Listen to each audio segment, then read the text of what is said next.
All right, welcome to another edition of Late Night Larry, where I will be talking tonight in my garage about a certain NASCAR topic where it's a little bit on the sadder side of things with Alex Bowman.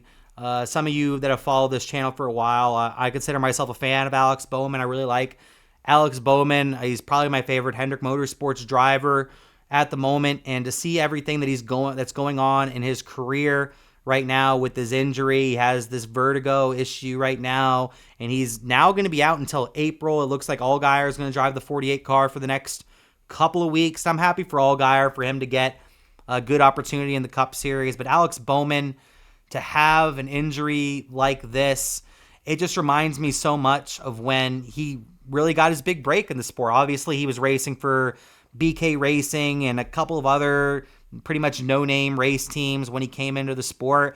And then Dale Earnhardt Jr. had all his concussions, all his head injuries, and he had to sit out for a long period of time. I think they had Jeff Gordon in the car for Martinsville or maybe even another race, something like that. But then they put Alex Bowman in the car, and he immediately impressed. He immediately put on a great show. He immediately raced his ass off, and he ended up earning himself a ride with Hendrick Motorsports, driving that number 88 car when Dale Earnhardt Jr. officially decided to retire. And now it looks like Bowman potentially could go out the same way that he came in. And that's horrible to see. And Bowman's in a contract year right now. Even if he does get 100% healthy, this and that, by the time he comes back, it's going to be early to mid, maybe even late April by the time he gets back in the car. And a lot of these, obviously last year's NASCAR silly season, I think was a very weird NASCAR silly season, but most NASCAR silly seasons, a lot of these contracts end up getting decided in June, July, or August, maybe even linger into September, but they're usually all done in the summer for the next season. So these decisions are going to be made pretty soon, and Alex Bowman, before he even got hurt, was in the back of the standings, and he's just dropping and dropping and dropping. And this could be the end. Even if Alex Bowman doesn't retire, this could be the end of Alex Bowman at Hendrick Motorsports and in top quality equipment. It could be the end of him for that, which would be really unfortunate to see him go out like that. I think Bowman's a very talented race car driver. He's obviously the fourth best driver at Hendrick Motorsports, but the other three are championship contenders every single year, while Bowman is more of a top 10, maybe top 15 guy. So that's what he's compared against. I just really hate seeing drivers have their career potentially end due to injury. Like, that's never good to see. I was there the day that Jerry Nadeau had his career-ending injury at Richmond. It was actually the first time the first time that I remember going to I think I went to the racetrack to Richmond before that, but that was my first time remembering being at Richmond, and I was there that weekend, and I was there that day that Jerry Nadeau had his career-ending injury at Richmond Raceway. I wasn't inside the racetrack at the time. I was outside the racetrack when it happened, but I was on the property when that happened. Obviously, we had the Dale Jr. injury that I mentioned, and his career ended up ending. And then a couple years ago, obviously, we had Kurt Busch.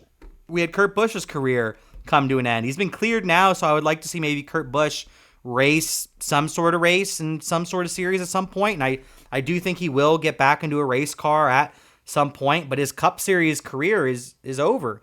And I really hate to see injuries ending careers, and I'm scared that we're going to see this with Alex Bowman now, because it's just keeps on lingering on. He was out for 2 weeks, and now he's going to be out for 3 more weeks at minimum. And the fact that they say 3 more weeks has me worried that once they get to those end of those 3 weeks, that it's just going to extend even more out, and maybe Alex Bowman never gets back into a car again, like Kurt Busch.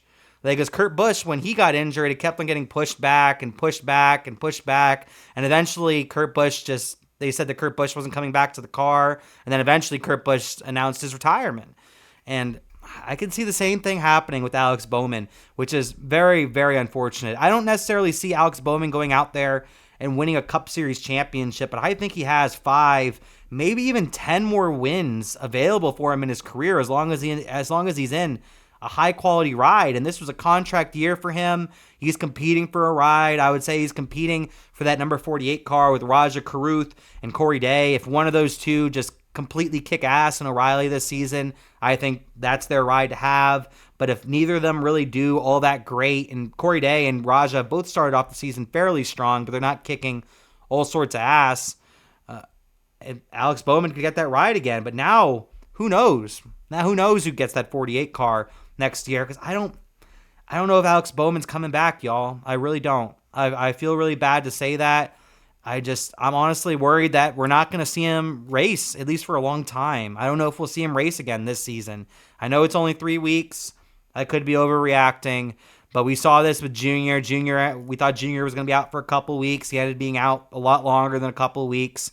And then when he came back, he just raced those. When he came back, he pretty much announced his retirement when he came back. And then obviously with Kurt Busch, that got pushed back. Like I mentioned before, it got pushed back forever. And then eventually they just said he's not coming back.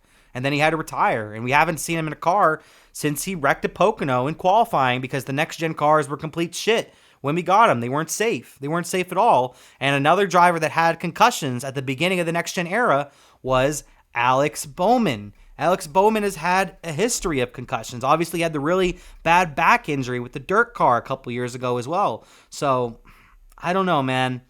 This might be the end of Alex Bowman, and I really hope it's not. I hope we see Bowman, the showman, out there again this season in that 48 car, and I hope he kicks ass. Because even if he doesn't race for Hendrick in 2027, I would like to see him in at least a somewhat high quality ride, because I think he is deserving of a good ride, because I think he is a very good driver. But compared to Kyle Larson and Chase Elliott and William Byron, he's obviously the worst driver at that team. But those 3 drivers are arguably the 3 best drivers. So it is what it is. But I really hope to see Alex Bowman back next season, and hopefully he gets back into a car sooner rather than later, as long as obviously the doctors approve of him getting in the race car. But let me know your thoughts in the comments. What do you think of the future for Alex Bowman and the 48 car for Hendrick Motorsports? Let me know in the comments.